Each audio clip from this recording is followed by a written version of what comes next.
Hello, and welcome to the Mr. 35mm YouTube channel. I got it wrong again. Sorry. Welcome to the Mr. 50mm YouTube channel. Today, we're looking at yet another film camera, the Nikon Lite Touch AF. Otherwise known as the Nikon AF600. This is another thrift store camera find, and I picked mine up at a local thrift shop some years ago for around 30 Canadian dollar dues. Now, let's get to touching the Lite Touch.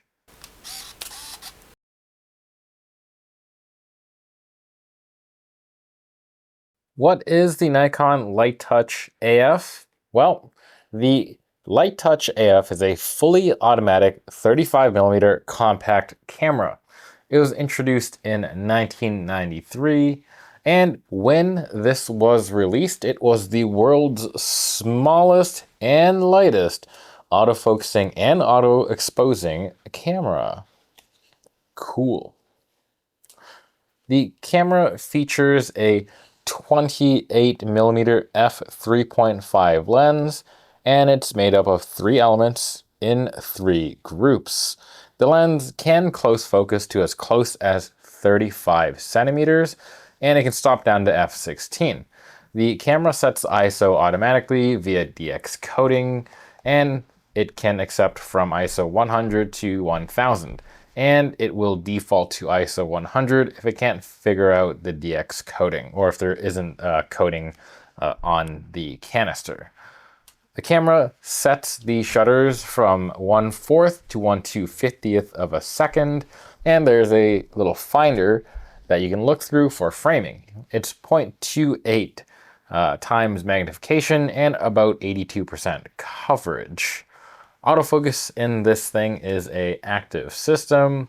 The camera also automatically advances and rewinds the film. There's a built-in self-timer and a flash, obviously. The Lite Touch itself also features something called panoramic mode. There's a switch in the back here that can toggle it. It also says panorama right there, just in case you needed to be reminded. Now, this is where the camera basically just crops the image down. So instead of taking in your full frame of imagery, you get it cropped down to 13.3 millimeters by 36 millimeters. It's basically a cheater pano. Now, the AF600 / this Lite Touch comes in at around 108 millimeters this way by 62 up and by 32 thick. And it weighs in at 155 grams. It is powered by a single CR123 battery, and when this was new, this camera came in at around 210 USD, at least according to a screen grab that I found of an old magazine scan. This means that in 2025, we're looking at a smidge over 470 USD. Or just a bit less than lucky 666s in Canadian Canuck dollars.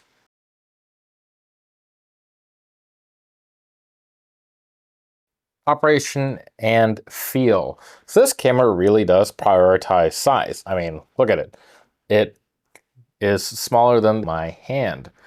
And effectively, because of this and because of its very rectangular design, it's basically like holding a square bar of soap, which isn't the greatest, but it is offset by just how light it is.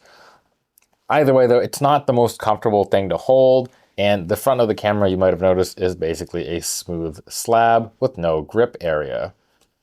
And it's not entirely helped by the fact that the build of the camera is basically hard touch plastic, and yeah, that's about it. Now, the rear of the camera does get a very mild, subtle thumb rest, and it is very mild, but it is something that you can appreciate when you're holding it. You will feel it, and it is an area where you can kind of get a bit of purchase holding the camera. And again, the camera is really light. And in this case, I think it kind of goes against it. The build and the lightness makes it feel a bit cheap.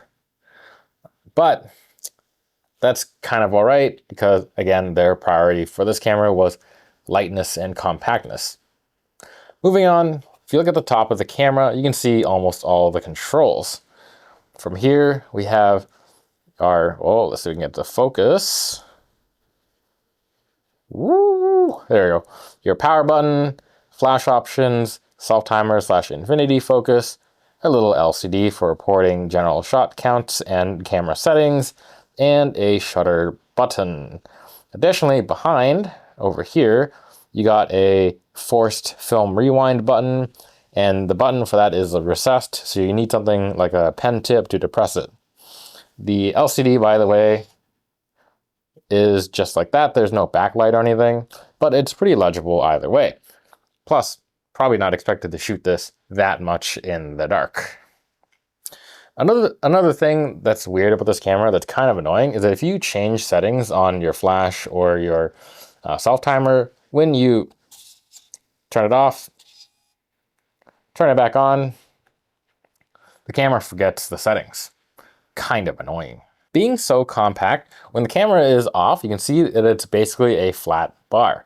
And when you turn it on, the lens assembly telescopes out and the lens shade opens up and moves out of the way. I actually super love the on and off action of this camera, and I think it looks fairly slick. Cool stuff. Now, I do want to talk about the actual operation when you're taking a photo. So this camera, believe it or not, has a 2-stage button, and you can pre-focus with it. Looking at you, Canon Auto Boy. Basically, you can press down, and when you have a solid light or a blinking red light, it means that your picture is focused. The solid light also means that like the flash is ready and we're shooting in or I'm in my YouTube recording dungeon, so it's dark in here, so the lights come on. But let's see, I'm going to turn the flash off, and you can see I'm going to half press it. Oh, that was a full press, sorry.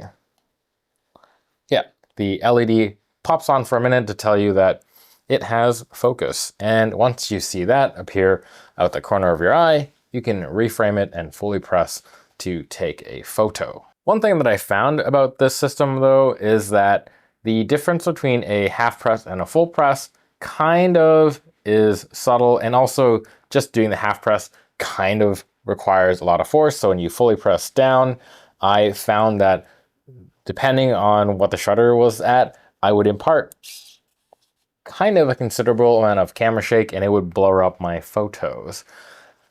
Additionally, the other buttons on top of the camera here, they're all membrane style buttons as well, and they're not the greatest. The on-off one is by far the easiest one to press, but if you need to rapidly change your shutter or your self-timer or whatever, you'll probably have to find that you need to dig your fingernail into these tiny, tiny buttons to get them to trigger. The good thing is, because of these tiny buttons, accidental button presses are rare, but the annoying thing is it does make them hard to actually quickly depress. Looking at the side of the camera, you really only have one thing, your film door lever. And on the back, as I showed earlier, we have our panoramic mode. Now, let's have a chat and discuss the finder. It's actually pretty reasonably well done. You got markings for parallax correction at close focus at 0.35 meters to 1 meter, which is neat. Plus, you have hash marks for when you're in that panorama mode. And obviously in the center of the frame, you have a little circle to dictate where your focus spot is. The finder itself is small, but it's perfectly fine given the size of the camera.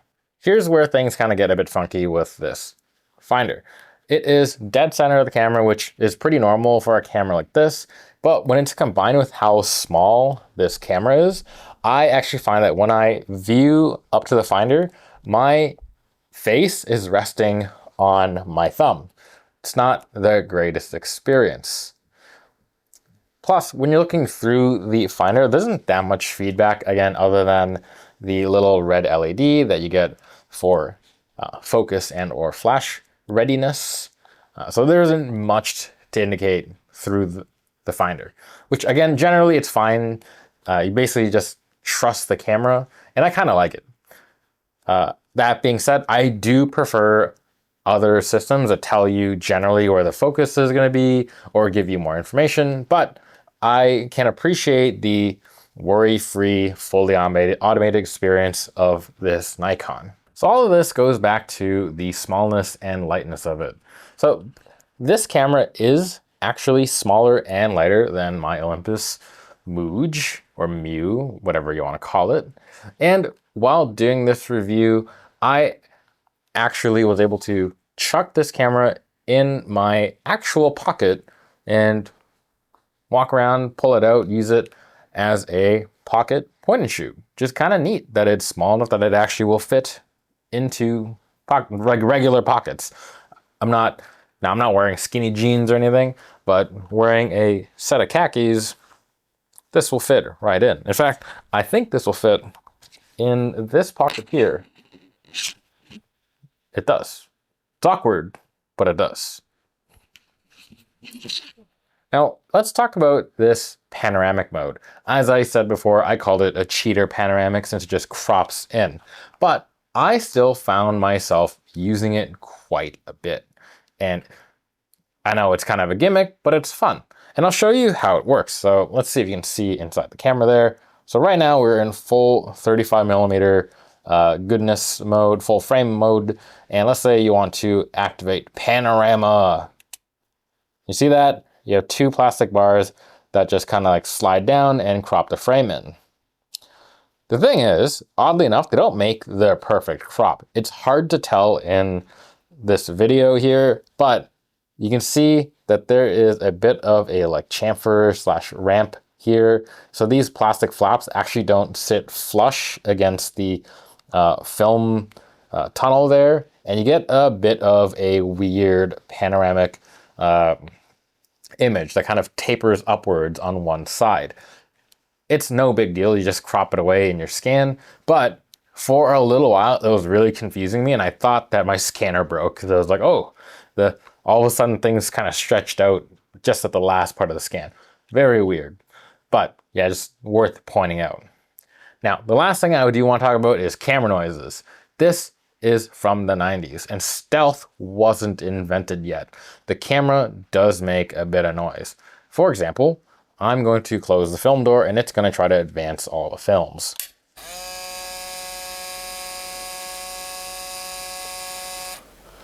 Okay, plus powering on, taking a photo, powering off. Now, it isn't the loudest camera that I've used, but if you're in a quiet room, you are going to notice this camera. You're going to hear all the whirs and whizzes and clicks.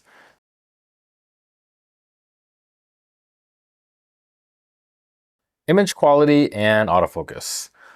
Image quality from this little camera, from this tiny lens, it's just all right. I found personally, color rendering is pretty cool. Not cool. I like the color rendering. It actually is pretty good at giving you lots of contrast, lots of saturation. And this was the case even when I was using my fairly expired films. So I really liked the way the colors came out of the camera. Where things kind of let me down was overall sharpness.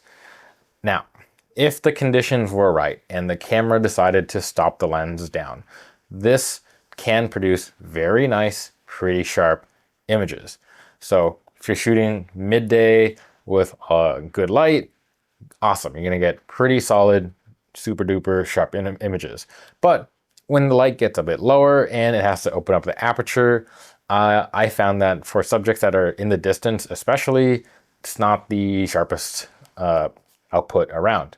They don't look bad, but compared to cameras like the Autoboy, the Olympus Mu, this is noticeably softer. Admittedly though, this camera does have the widest lens of the bunch, so take that into account. Not only though is the lens the widest of the bunch, the, again, physical camera is impressively small. And the lens offers a pretty moderate f3.5 maximum aperture, so it's moderately speedy as well. And you also get pretty good close focusing, 35 centimeters. And if you get all the conditions that are just right, and you get close to your subject, and you're shooting where the camera is able to shoot wide open, you can actually get some blur in your images. Now, this is a fully automated camera, so you basically have to get close and pray that the aperture stays open. So don't always count on it, especially if you're not judging the light perfectly for how the camera is metering. The other thing is, given how wide this lens is, I actually found myself playing around with the panoramic mode / cheater panos kind of a lot. It was a lot of fun, and it did make some fairly cool looking images, even if they were softer than I'd like them to be. When it comes to autofocusing, this camera does use an older active AF system. It appears to be an infrared system, and I did earlier try to see if the A7 would catch it, but the A7 III does not easily catch IR. However, fear not, my Pixel camera was able to pick up the IR blaster when the camera tries to focus. So I'll put that somewhere on screen so you can see the blaster in action. And I'll be honest, when I was using this camera, I was worried on how many shots would actually just come out to lunch with focus. These older IR systems aren't perfect, and given that this camera doesn't give you any feedback other than it's pre-focused and ready to go, I was worried that I was gonna miss some shots. But through 2 rolls, totaling 60 shots, a 36 and a 24, I maybe missed like 3 or 4 shots. So honestly, it's pretty good. I admit I wasn't taking this out at night, and I don't do a lot of indoor shooting with this thing, so it wasn't the most difficult test, but for 60 shots, it's not bad.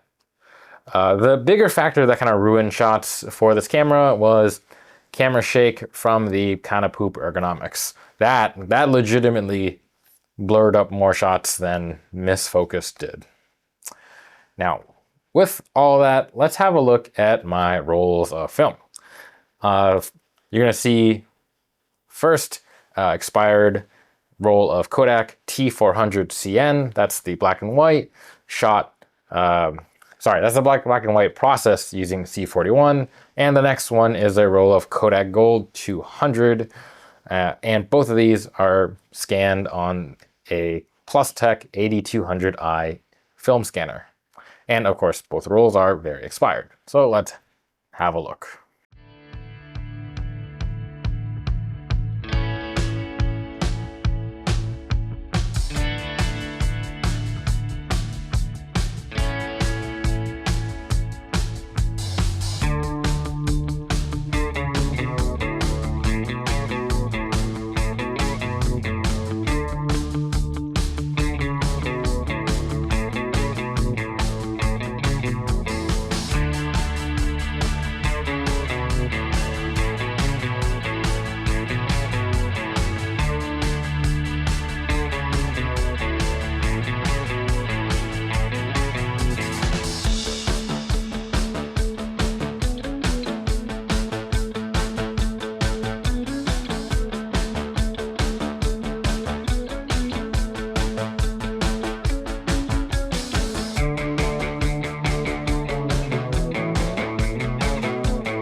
Recommendation and conclusion. We'll kick things off with price. These are not that cheap. You're looking at anywhere between 100 and 180 USD, depending on condition and like what these things come with, so whether or not it's like a new in box or whatever, or new old stock. And this is just on your online auction sites. I've seen these things go for even more dollars on dedicated film camera retail sites, commonly encroaching 200 USD. Ouch. Now, this might just be me being a cheap, thrifty person, but I would struggle to pay that much for this camera, even on the low end. Just being honest here. If you can find these at a thrift store, a flea market, or another marketplace, I'd probably give that a go. You can probably find it at a lower price with patience. I, again, stumbled into mine some years ago just at a thrift shop. And this was when I was in my camera photography malaise years, where I wasn't super focused on photography. And I just happened to walk by this and saw it. It looked pretty cool, and I picked it up. That said, I actually did have a family member very recently find one of these via a local sale where they lived for around 50 Canadian buckaroos. So it's not impossible to find deals on these. But I do get that at the moment, these kind of pocket-friendly 35mm cameras making a comeback. And yeah, it kind of makes sense that they're kind of going up in price. And honestly, hot take, if I had to choose between the current trend of overpriced digicam of the 2000s era or a 35mm point and shoot camera of the 90s era, 10 out of 10 picking up the 35mm point and shoot. It's just probably going to be a better camera. Overall, do I generally recommend this camera though? Honestly, not really. I think there's too much sacrificed for the small size. Being so square and being so small, even though it is, I think, the lightest point and shoot camera, as I said, the camera shake I found was a big deal kind of for me. And part of this is not just due to the size, but the use of these membrane style buttons all over the camera. They're just not particularly good feeling. And it might honestly also be that my membrane on this camera or the button underneath it is going bad. I'm not super sure. But at a similar price, you can pick up the Olympus Mu 1. It's a much more comfortable camera, and it's maybe 15 grams heavier. And honestly, it's only a smidgen bigger than this thing. So yeah, if you don't care about size, I look at, again, the Olympus. And if you really don't care about size, have a look at the Autoboy 2. That's honestly my overall pick for like a 35mm point and shoot. They're very comfortable. Sure, they're bigger, but it's not super huge. It's not that much heavier. And instead of taking CR123s, the Autoboy just takes regular AA's. The only real consideration would be that if you wanted to have the 24mm wide angle lens. For me, 24mm kind of took some getting used to. I'm much more used to framing up with 35 or 45 or 50mm. But if you are into the wide angle experience, this could be it. And yeah, wide angle, super pocketable, good stuff. In short, if pocketability is a top priority and wide angle is a priority, this is it. You're not getting any better than this for like them $200. But if you're just after a film point and shoot, I would honestly go for something a little bigger, a little more comfortable, and probably cheaper than this. But that's all I got for this video. Let me know, what 35mm point and shoot do you like? Or do you like this Nikon Lite Touch? Or do you think that my copy is just kind of bad? Are yours producing tack sharp images all the time? Let me know in the comments below. And as always, don't forget to like, comment, and subscribe. Or if you're into that, a super thanks. Otherwise, till next time, bye.